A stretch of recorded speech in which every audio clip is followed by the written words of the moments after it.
电机异响的排查指引。电机异响主要涉及2个地方，当然这个前后电机是一样的，主要涉及的是电机的象限端子有没有插到位。我们可以先拆开电池上盖板，检查一下端子是不是插到位的。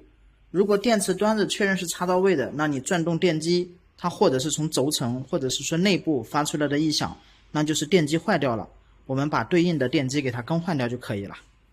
后边的也是一样，如果说是电机轴承这里边，或者是说电机里边发生异响，那也是电机坏掉了，我们把电机更换掉就可以。